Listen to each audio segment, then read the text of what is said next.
So on the troubleshooter, I have the C0321 pulled up. That was for our lock solenoid fault. So control module tries to release energized encoder motor brake control by grounding motor control circuit. Now, if we go back to our wiring diagram, there's a motor control from this transfer case shift control module, the fat red and black wires. Those go to our motor and encoder in the transfer case. Alright? Keep that in mind. If module does not sense battery voltage at lock solenoid control circuit prior to releasing brake control, DTC will set. Transfer case lock output reads back as high voltage when low voltage is expected. Interesting. Transfer case select switch in auto 4 position. This is how you test it. Using component test meter, from equivalent, check for battery at transfer case encoder motor connector terminal G. Interesting. If not okay, check under hood, fuse block ATC 25 amp fuse. If okay, ground terminal G, encoder motor connector, and check for BAT across brake control solenoid terminals F and G. Interesting. Key off, disconnect encoder motor connector, check resistance of brake control solenoid and solenoid terminals.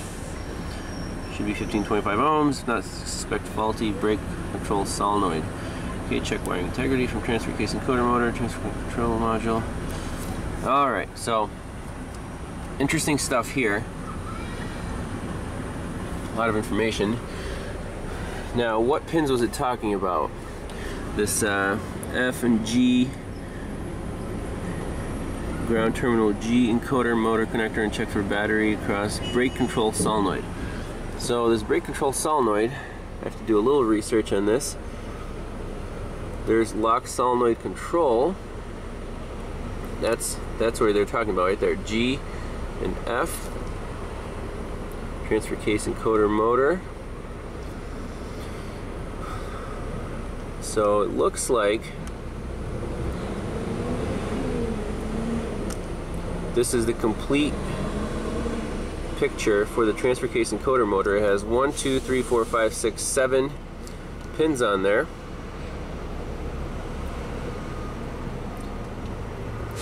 So there's an encoder signal. We can look at that on scan data, or motor control, A and B.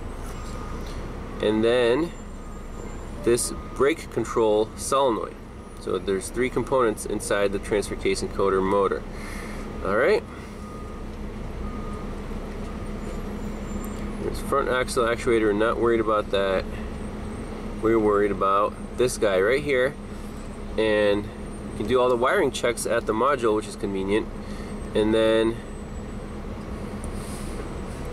we're also worried about this power feed to the brake control solenoid. However, if it's not energized, we should see battery voltage on G, which is tan wire, which is on connector C2, pin B2, tan wire.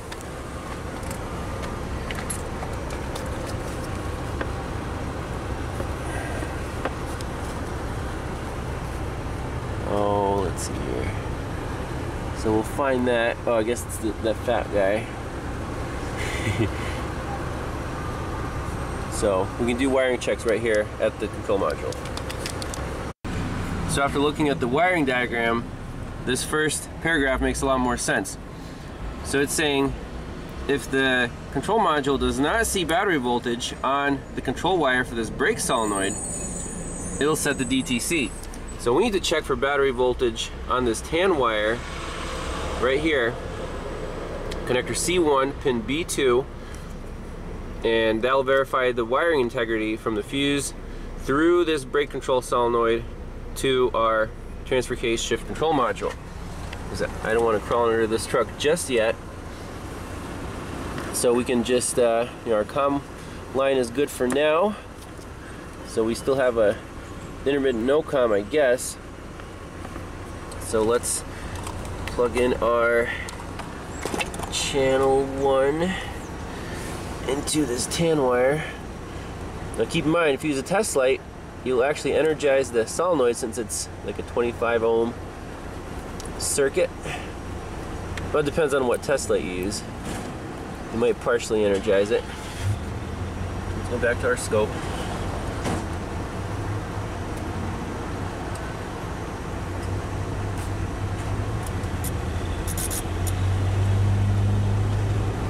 Make sure our connections are good.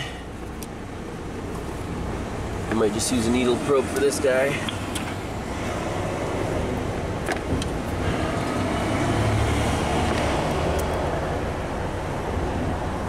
Okay. So right now, we can check our scope. Yep, that's battery voltage. And on this guy, we have 0 volts. Now this thing might be grounding that brake solenoid. Now all we need to do is just disconnect this connector right here. I can do that single-handedly. Boom. Oh, I actually heard the transfer case actuate, and we're still at 0 volts. So that proves that we have a problem somewhere from this fuse. Either the power feed's missing to this brake control solenoid, or the solenoid is bad, or our control wire is broken somewhere from here to there.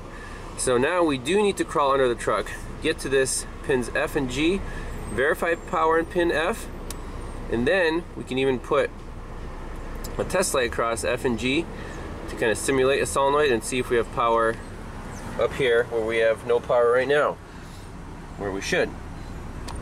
So let's give that a shot. So I come equipped with Harbor Freight floor jack and a jack stand. We're safely under the truck, and what do we see? A brand new encoder motor. I wonder if this thing is also Dorman. So all we need is right here at this connector.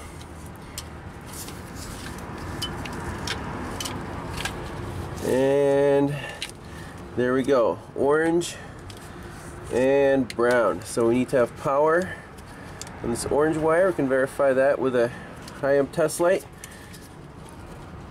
and then the tan wire goes to the control, the transfer case control module.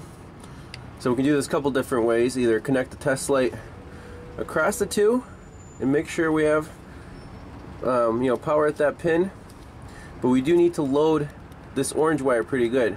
So what I'm going to do is just connect the high amp test light from ground to this orange pin down here, make sure we have good power.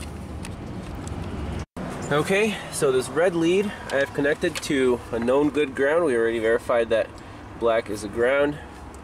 Follow it down under the truck.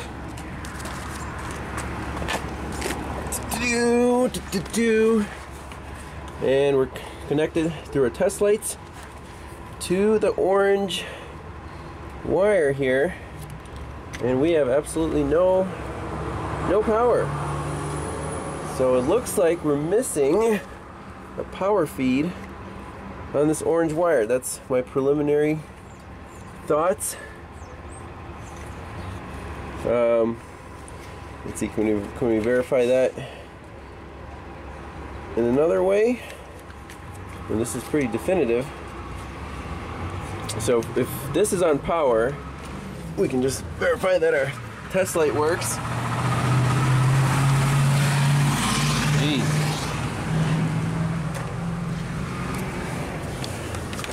Oh, let's see here. This guy. Just a second. Just to make sure our test light works, I'm going to touch the orange pin on here. Boom. So on the wiring diagram, we see that we do have battery voltage on the transfer case shift control module, but we don't have battery voltage at this brake control encoder motor. Bingo. So the problem is obviously somewhere from this fuse. This leg is good, but here we have no power at this brake control. We could check the resistance just for a quick check across the solenoid, make sure the solenoid itself is good. I'm sure it is. It's NEW, but right now we're chasing a power feed issue on this orange wire. Oh, I'm sorry. Keith's trying to do the tuck test prematurely. I'm sorry, guys. So we located the orange wire going down to that transfer case encoder motor, and just test light from battery ground to that orange wire. Boom, we have good power here, solid 4 amps bright test light. So we have to go further downstream. All right, so going further down the line, got a nice orange wire pulled up right here. Let's connect our little guy there. Watch our test lights. Ooh, yeah, nice and bright. So wiggle test, solid power to here. So now the problem is from here to the connector right here. So let's keep digging. So oftentimes the problem is actually right at the connector. Now we stuck the pin in here. What if the problem is right here? And we can pull on this wire. Seems pretty solid, but someone's already been here poking holes, so why not reuse their... Oh man, we're gonna set the camera up here. There's the orange wire. Let's try to get that guy. Oh, that was a tough shot under the truck. Whoa, hold on. Alright, you'll see someone's already poked some holes there. And what's happening to our test light? We have nothing. I'm definitely all the way in the wire. So our problem is between here and this section here. We're getting really close. What's the next easiest place to check this orange wire? It goes up above the vent, or the charcoal canister, I guess. Somewhere up here. You're doing your own video, Keith. There's the harness. Is it rubbing on this fuel filter?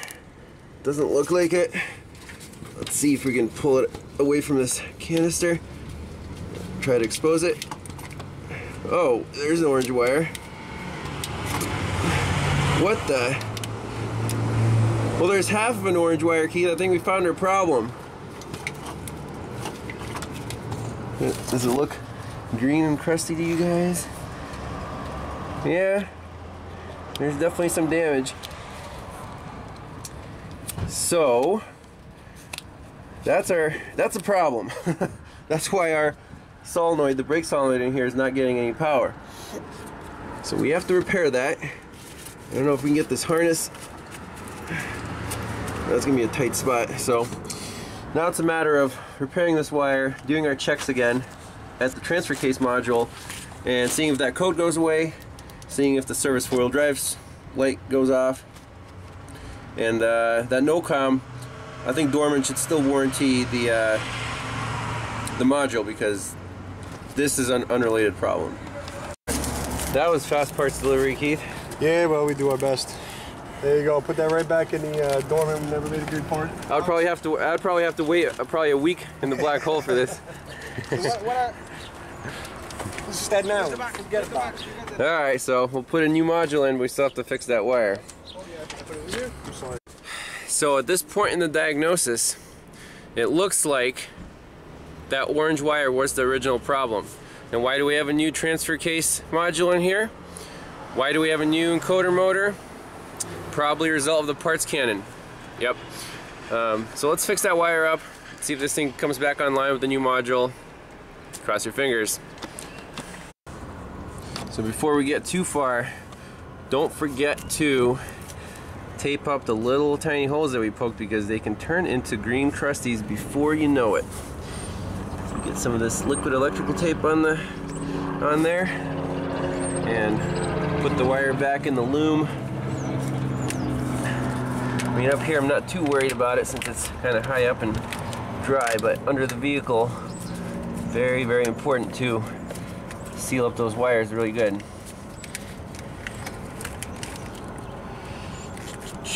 Alright, I'm happy with that. go into the truck, tape up a couple more holes, including the ones that the previous diagnostician made, and the actual broken wire, I managed to get the harness kind of exposed right here. So there's the brake. Definitely got green crusties going on. And there's the second half of the wire. So we're actually going to run an extension, since if we just cut out the bad piece and solder it together, it'll be too tight in the harness. So we're going to do a proper repair on that, seal up a couple holes, plug everything back in, hopefully get this thing back on the road. So before soldering, just 100% verification that we have power on this side of the wire. Touching the test light, you can see that the test light is nice and bright right there. Sweet. So let's finish it up, get this, clear these codes and see if it works. Alright, solder down a little extension piece. So let's shrink this guy up. Nice and solid here. It's a little breezy under here. The lighter doesn't want to stay lit. Come on. Staten Island can be windy because we're right next to the ocean. Come on. There we go. And all the way across. Looks good. This is the epoxy style heat shrink. It actually glues the shrink wrap to the wire.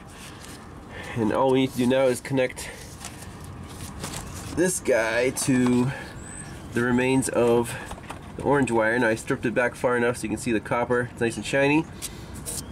So let's connect that up and we should be good to go. Alrighty, got the second solder connection all done. It is loud. We'll wrap this wire back up. I'm gonna go make sure it's in the loom on that side, and let's get back in the truck. Alrighty, so let's disconnect everything here. Plug the new NEW module back in.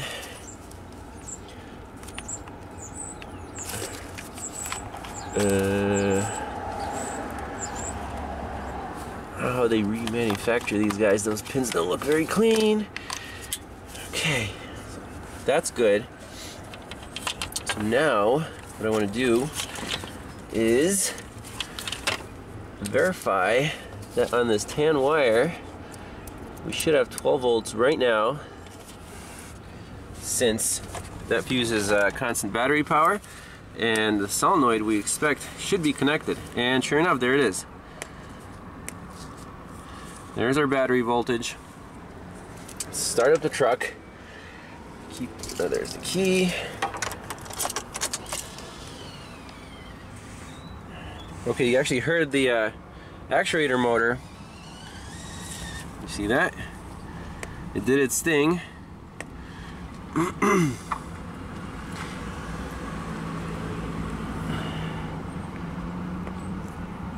What the heck?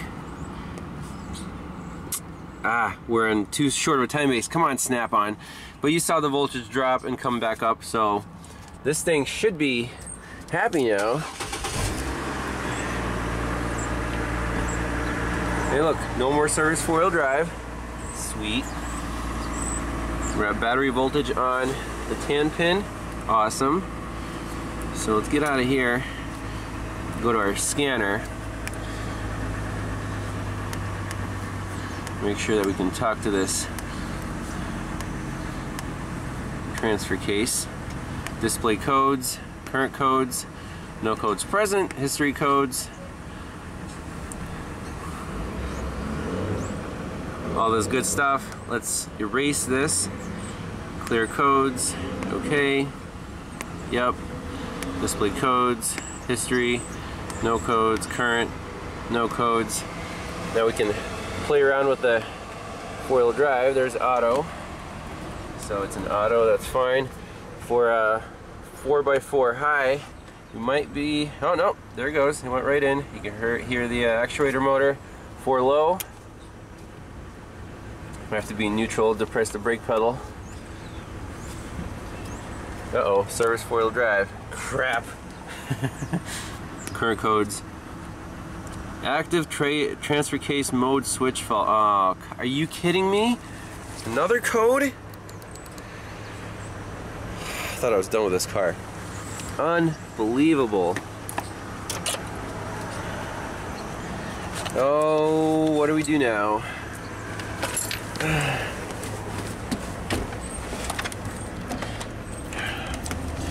I'm telling you guys, because of one broken wire that could have been fixed, now with all these new parts from who knows where, problems are built in. B2725. Let's look it up. Transfer case B2725. Sets if system detects voltage level under 1 volt or greater than 4.9 volts, open circuit or short to power or ground. Text advises a common failure item. When switch fails, service 4-wheel drive indicator will be on, transfer case shifting will be disabled. Key off, remove switch from vehicle. Test switch for resistance in all switch positions. Resistance should be blah blah blah blah blah. Interesting. So maybe he hasn't used this switch all that much and he didn't like the reading in there. So let's go back. Active transfer case mode switch fault. So I guess when I switch to 4 low, if that's not ever used, maybe the contacts in there are kind of bad. So we can, I don't know, play with it. Well, there it goes. Auto's good. 4 high. 4 low. Let's step on the brake pedal and put it in neutral. It's trying. And it's in. Sweet. 4 high. Clunk.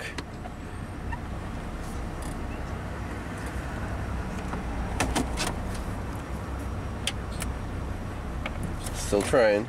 Oh, there goes. 4 high is good. Auto.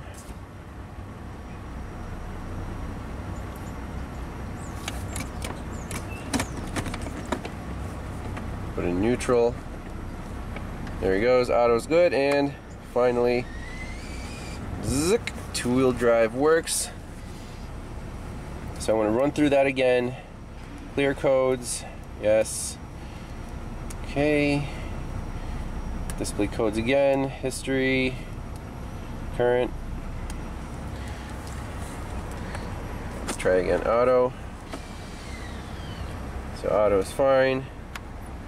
4 high. 4 high is fine. 4 low. It's trying. There he goes. 4 low is good. Awesome. I assume there's a neutral position if you hold it over here. Uh-oh, service 4-wheel drive light again. Yeah, this switch is just a little...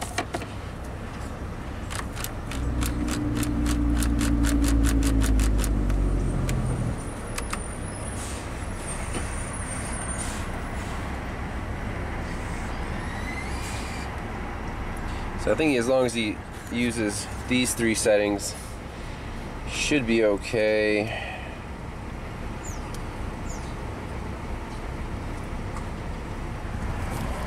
So let's just go to 4 high. That's good. Back to 2.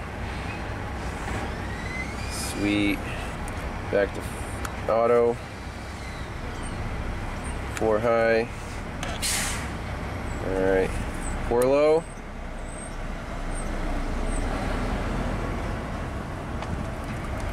Jiggle, jiggle, jiggle. Yeah, there it goes. Auto. Ah, we tripped it again. So only 4 low, it does not. I wonder what happens if you cycle the key off. Give it a second. Key back on.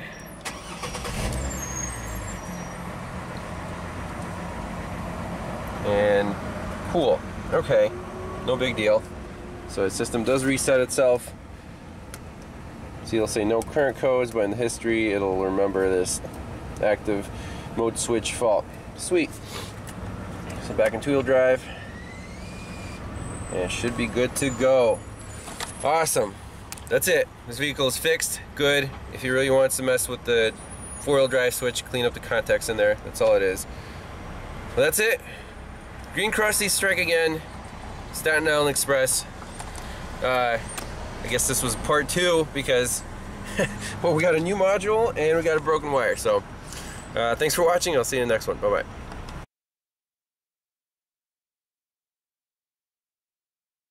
A little bonus footage here. Customer complaint is with the when you put it in reverse, the mirrors are supposed to kind of fold down. It's called curb. Let's see what it's called. Mirror curb view assist. Okay. And what happens is you put it in reverse, the mirrors just kind of like go up and in and just don't do the right thing. And on the scan data, I was noticing that mirror vertical position and mirror horizontal position always stay at 0.0 volts. So this mirror doesn't know where it is. And I know that the mirrors have also been replaced. Quick look at the wiring diagram. Let's see how many wires are supposed to go to this mirror.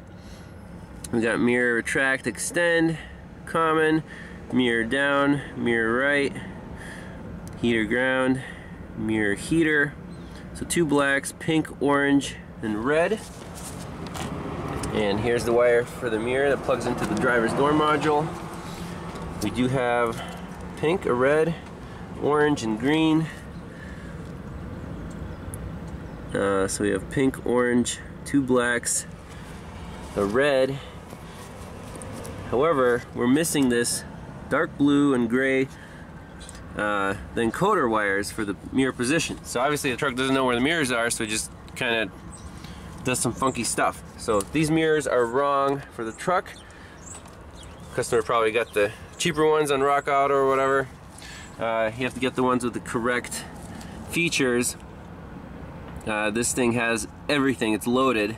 So it has the mirror, you know, curb assist. It has to have the encoders in it, heated mirrors, and also the folding. So here it's either just manual. The one that came in this truck are automatic.